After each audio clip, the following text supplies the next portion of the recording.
Hi, I am Anna. I come from www.ntvforex.com.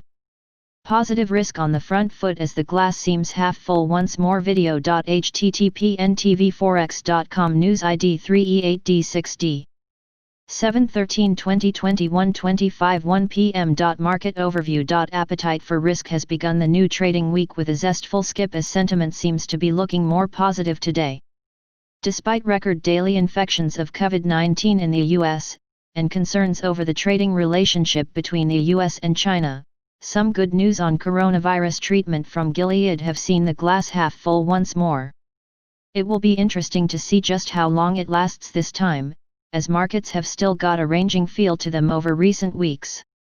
It is the start of US earnings season this week and the focus will be on the forward guidance, given the recent resurgence of infection rates across several major US states.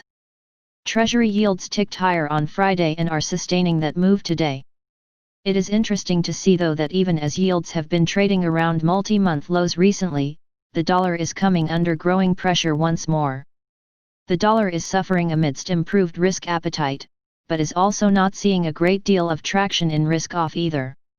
It would appear that the dollar is becoming the fall guy for the rising COVID rates in the US.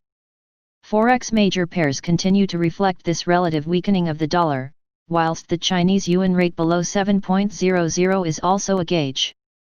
Today, we see the dollar struggles continue. Wall Street closed solidly higher on Friday with the S&P 500 1.0% higher at 3,185.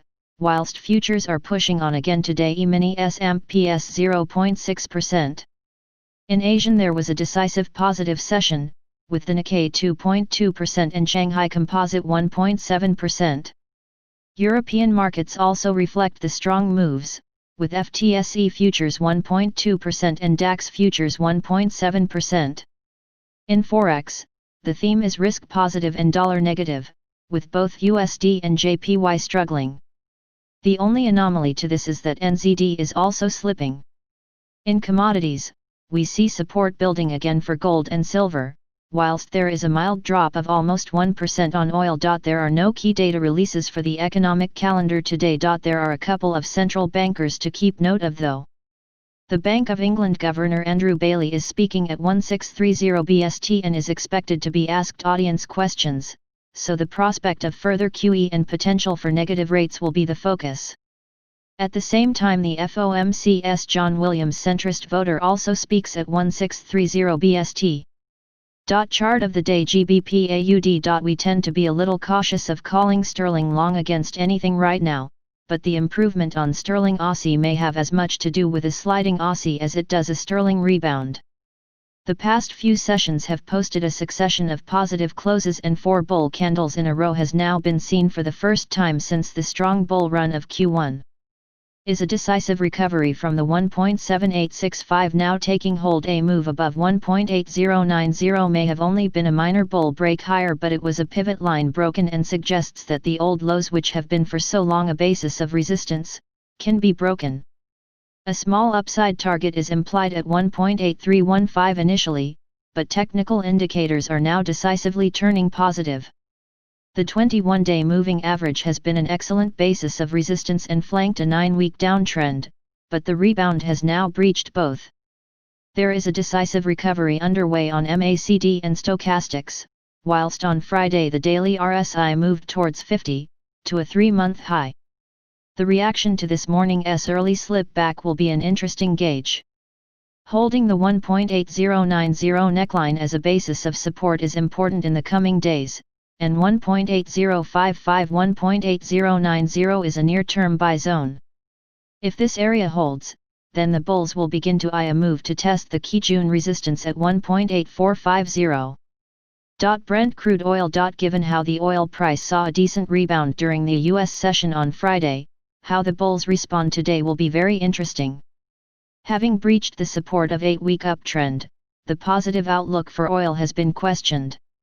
We discussed on Friday that if the bulls were able to find support between $41–42, then there would be little serious damage to the outlook, seeing as it was only really one day of selling.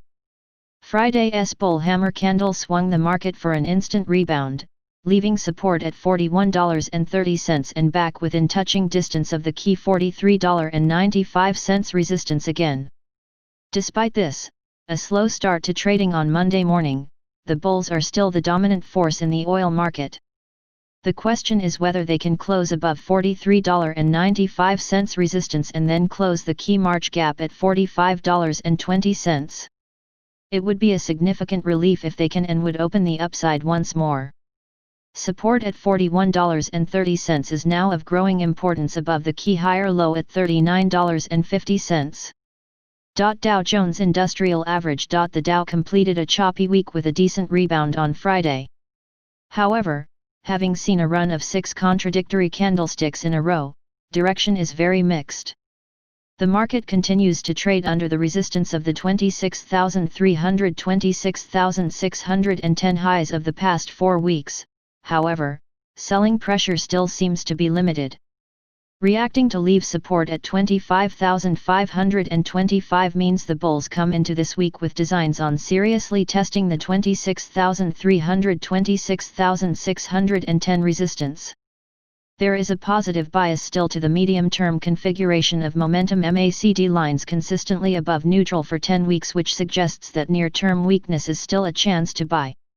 Despite this, a 4-week consolidation rectangle shows little sign of coming to an end. Futures are ticking higher this morning and this will give some encouragement early today. However, even if 26,610 is broken, then the biggest task of closing the gap at 26,940 is still ahead. Read more analysis here. Euro USD, GBP USD, USD JPY, Gold. Subscribe our channel to receive the news as soon as possible. Thank you for watching.